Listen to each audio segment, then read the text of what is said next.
Você tem uma porta para outra realidade no cérebro e ela está se fechando. Existe um órgão minúsculo, do tamanho de um grão de arroz, alojado exatamente no centro geométrico do seu cérebro. A medicina moderna o chama de glândula pineal. Mas durante milhares de anos, muito antes de existir um microscópio capaz de estudá-la, as civilizações mais avançadas da história já sabiam que ali, naquele ponto exato, acontecia algo que transcendia o físico. Os egípcios a esculpiram em pedra.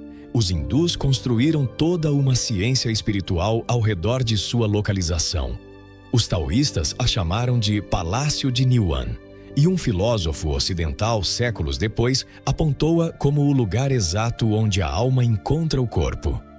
Como puderam todas essas culturas, separadas por oceanos, por séculos, por idiomas completamente distintos, apontar para o mesmo ponto microscópico no interior do crânio humano sem nenhum instrumento capaz de vê-lo? Como sabiam para onde olhar se, segundo a história oficial, não tinham como saber? A resposta incômoda é que provavelmente sabiam sim, e que esse conhecimento, transmitido de mestre para discípulo durante milênios, foi perdendo espaço à medida que as instituições religiosas e depois as científicas decidiram quais percepções eram válidas e quais deveriam ser classificadas como superstição. Hoje vamos percorrer esse conhecimento enterrado. Vamos explorar por que as tradições antigas chamavam esse órgão de terceiro olho, o que diziam que acontecia quando ele se ativava, e o que a neurociência está descobrindo apenas agora sobre uma glândula que produz, literalmente, a mesma substância que aparece nos estados místicos mais profundos já documentados. Porque pode ser que esse órgão no centro da sua cabeça não esteja adormecido por acidente. Pode ser que esteja sendo silenciado há séculos. Esse conhecimento foi enterrado durante séculos. Se ele chegou até você hoje, não foi por acaso. Inscreva-se e vamos continuar desenterrando juntos o que não querem que você lembre. O olho que não se vê. Nas profundezas do Templo de Karnak, no Antigo Egito, os sacerdotes iniciados nos mistérios de Ísis e de Tote guardavam um ensinamento que não se compartilhava com qualquer pessoa. Falavam de um olho interior, um órgão de percepção que não servia para ver o mundo físico, mas para ver além dele. Representavam-no como um olho sem corpo, flutuando, observando a partir de uma dimensão que os sentidos ordinários não conseguiam alcançar. Hoje o conhecemos como o olho de Ra, ou sua forma mais célebre, o olho de Horus. O que se mostra perturbador é o que acontece quando se compara esse símbolo com um corte sagital do cérebro humano. A espiral que forma a pupila do olho de Horus coincide, com uma precisão que incomoda mais de um anatomista, com a posição exata da glândula pineal dentro do crânio. Não é a única coincidência. Diferentes elementos do símbolo egípcio foram sobrepostos por pesquisadores independentes a estruturas cerebrais reais. O tálamo, o corpo caloso, o bulbo olfatório.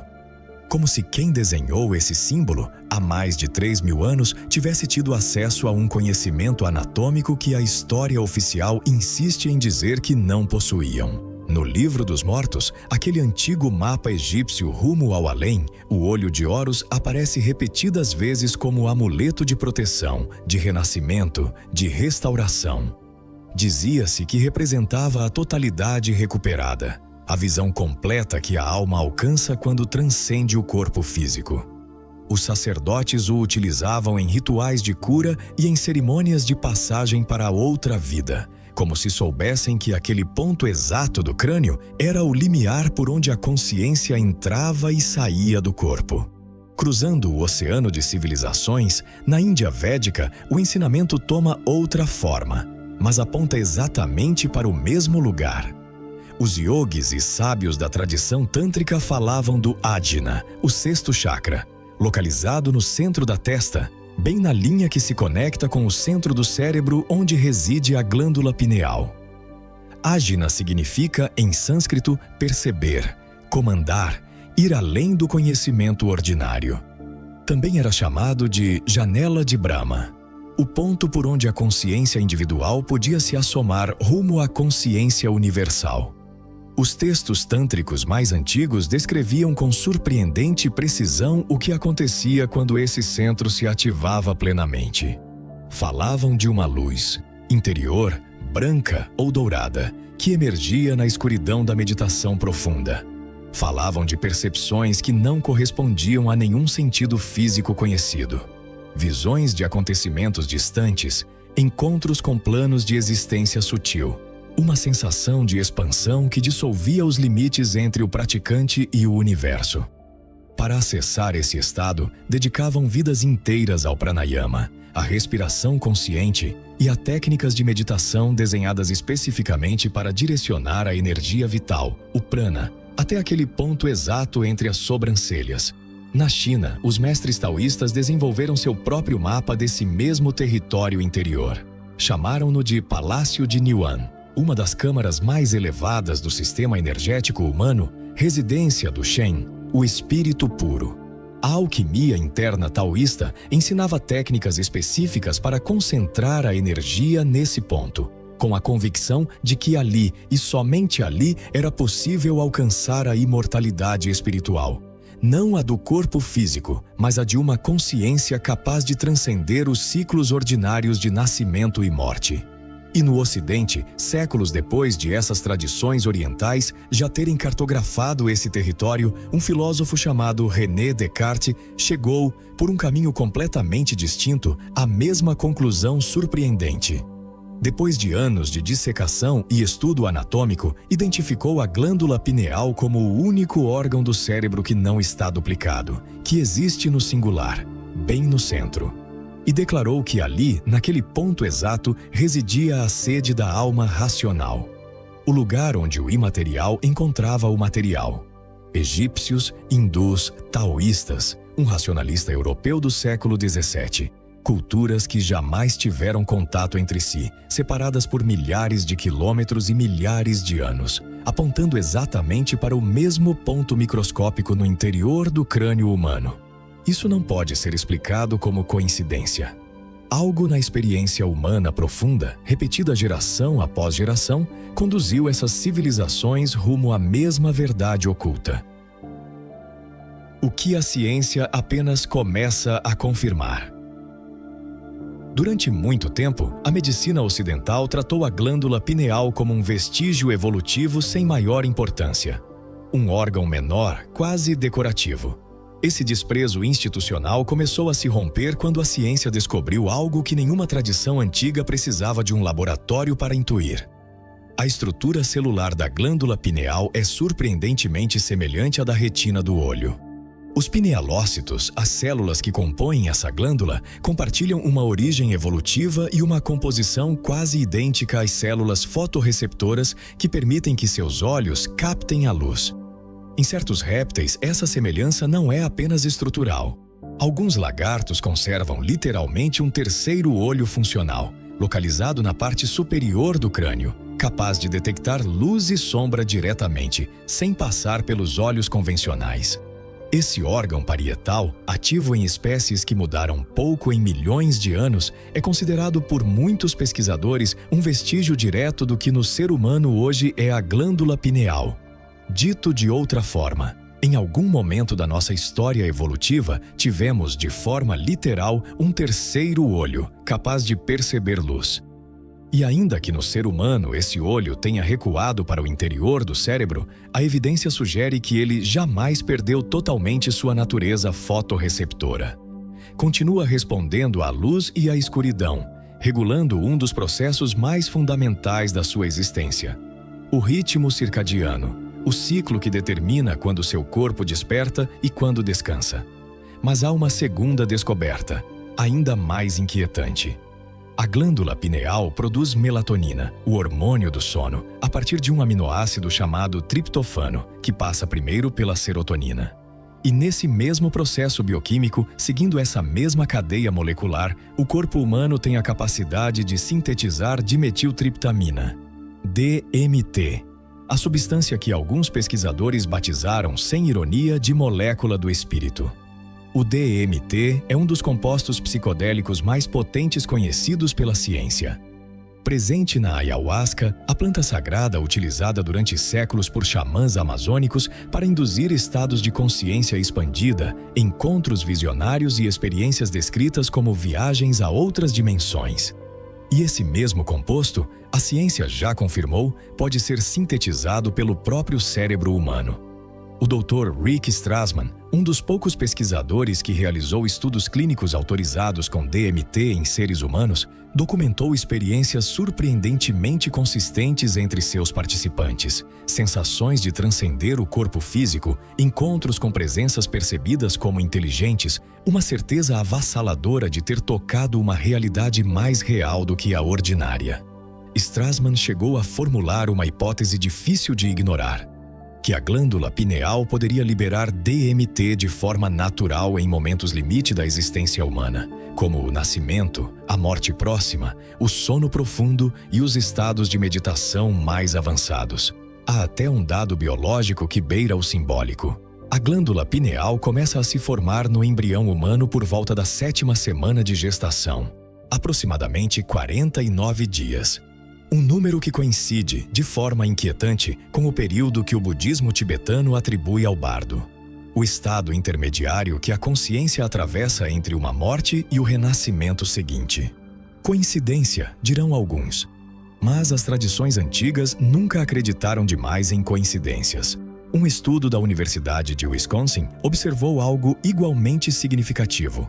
A prática sustentada de yoga e meditação profunda parece capaz de estimular a liberação de DMT no organismo, como uma resposta natural do corpo diante de estados de calma extrema e desconexão do estresse cotidiano. Ou seja, aquilo que os yogis ensinavam havia milhares de anos, que a meditação profunda podia abrir uma porta perceptiva diferente. A ciência moderna apenas começa a conseguir medir. A pedra que se forma em silêncio. Se esse órgão é tão extraordinário, por que a imensa maioria dos seres humanos nunca experimenta nada parecido com uma ativação do terceiro olho? A resposta que a ciência oferece é tão simples quanto perturbadora. Porque na maioria dos adultos, a glândula pineal se calcifica. Com o passar dos anos, esse pequeno órgão começa a acumular depósitos de cálcio, formando literalmente pequenas pedras em seu interior.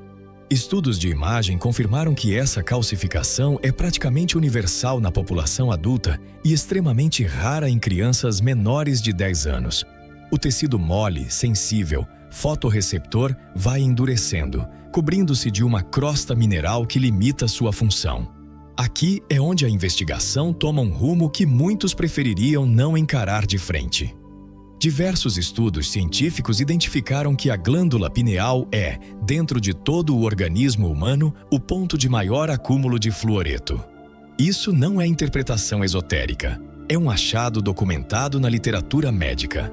A glândula pineal carece da proteção da barreira hematoencefálica que resguarda o resto do cérebro, o que a deixa peculiarmente exposta a substâncias que circulam no sangue. O fluoreto, presente na água potável de numerosas cidades do mundo, em pastas de dente, em certos medicamentos, se une ao cálcio dentro dessa glândula, acelerando seu endurecimento. Durante décadas, qualquer menção a essa descoberta foi relegada ao terreno da teoria marginal. Mas os estudos existem e colocam uma pergunta impossível de não formular. Será uma casualidade que, na era em que estamos mais expostos a essas substâncias, seja também a era em que a conexão espiritual, a intuição e os estados de consciência expandida são vistos com mais suspeita institucional do que em qualquer outro momento da história humana?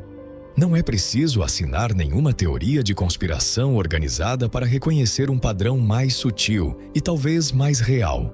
Um estilo de vida completo, desenhado quase sem intenção, que mantém esse órgão adormecido. Luz artificial até altas horas da noite, que suprime a produção de melatonina e altera o relógio biológico que a pineal deveria regular com precisão. Telas que emitem luz azul diretamente antes de dormir, justo quando o corpo deveria se preparar para a escuridão regeneradora. Estresse crônico sustentado, que satura o sistema nervoso e impede o descanso profundo, onde, segundo as tradições antigas, a glândula desempenha sua função mais elevada.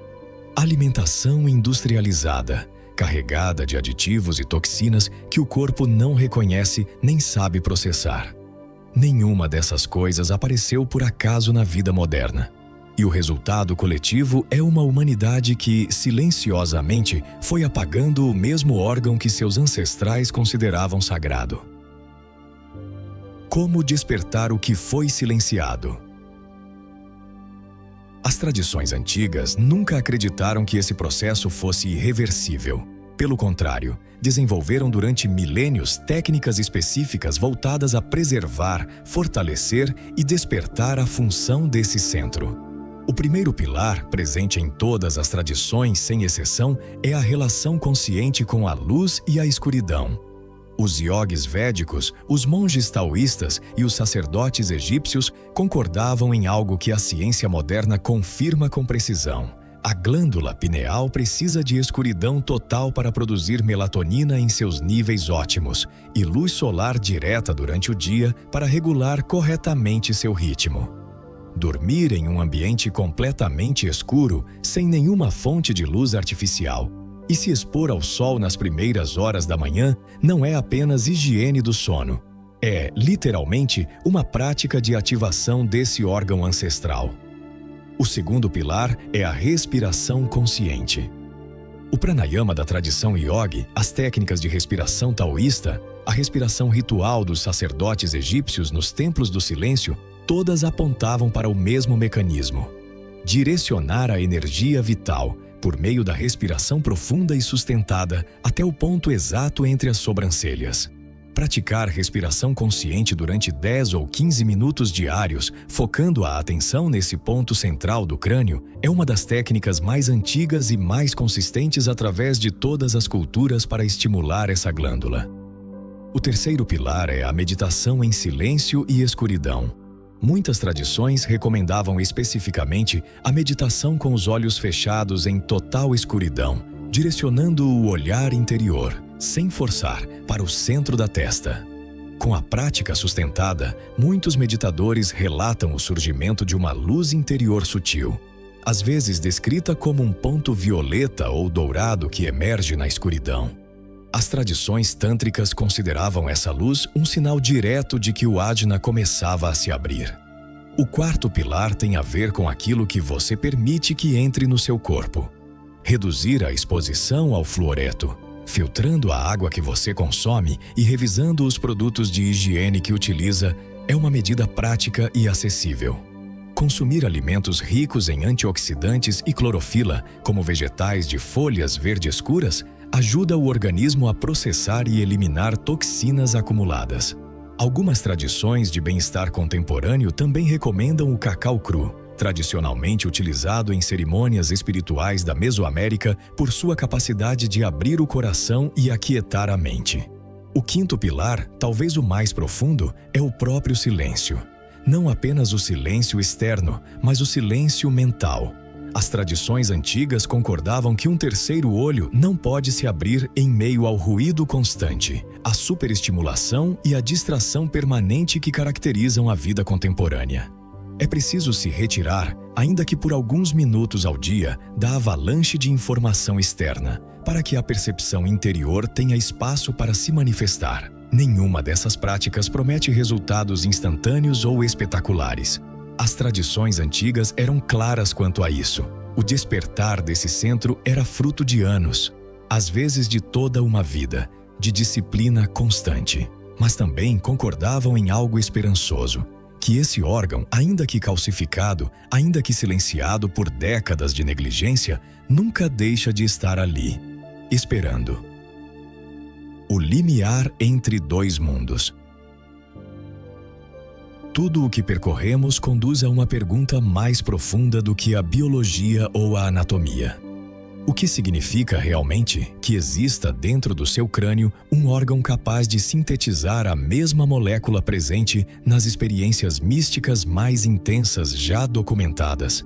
O que significa que esse mesmo órgão tenha sido identificado, por civilizações que jamais tiveram contato entre si, como a porta rumo a uma percepção além dos 5 sentidos.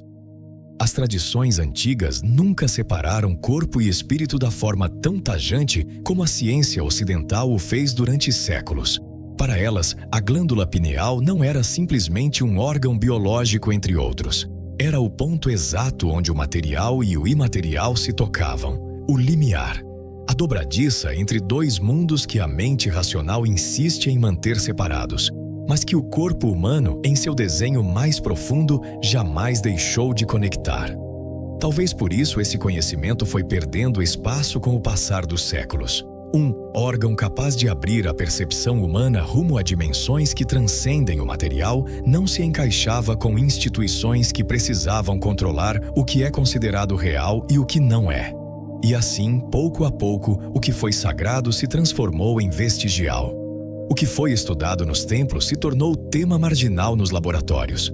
O que foi cultivado durante gerações foi se deixando apagar, quase sem que ninguém percebesse sob camadas de cálcio, luz artificial e ruído constante. Dentro da sua cabeça, neste exato instante, há um órgão minúsculo que os egípcios esculpiram em pedra, que os hindus chamaram de janela de Brahma, que os taoístas consideraram o palácio do espírito, e que um filósofo ocidental apontou como o ponto exato onde a alma habita o corpo. Não é coincidência que tantas civilizações distintas tenham olhado para o mesmo lugar. É memória. Uma memória antiga que o ser humano moderno deixou enterrada sob o ruído, a luz artificial e a pressa constante. Mas lembrar para onde olhar é sempre o primeiro passo para voltar a ver. Escreva nos comentários a frase: "Meu terceiro olho nunca morreu, apenas dormia." Se este vídeo chegou até você, não foi por acaso. Você foi escolhido para lembrar o que seu corpo nunca esqueceu. Inscreva-se e vamos continuar despertando juntos o que durante séculos tentaram manter adormecido.